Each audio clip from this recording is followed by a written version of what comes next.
Mae gennym ni grŵp o bobl sy'n gyd yn mynd efo'n gilydd. Fi'n meddwl, un o'r holl bethau yw nid yn unig jyst mynd i lle ond bod efo grŵp o bobl achos chi'n campio mewn jyst cae efo dim byd, so chi rili yn gwerthfawrogi'ch gilydd llawer yma. Dyma haf ola ni 'da'n gilydd. Da ni'n gadael ysgoleni a da ni'n mynd i offi i ysgolion gwahanol. Felly, o'n i eisiau gorffen ar fel hau lle gwell fel y gasau fi.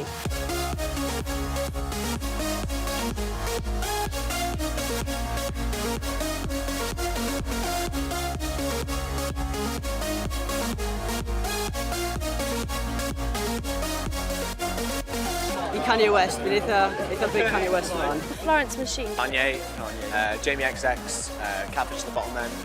Alt J, fi'n meddwl. Set Kanye West.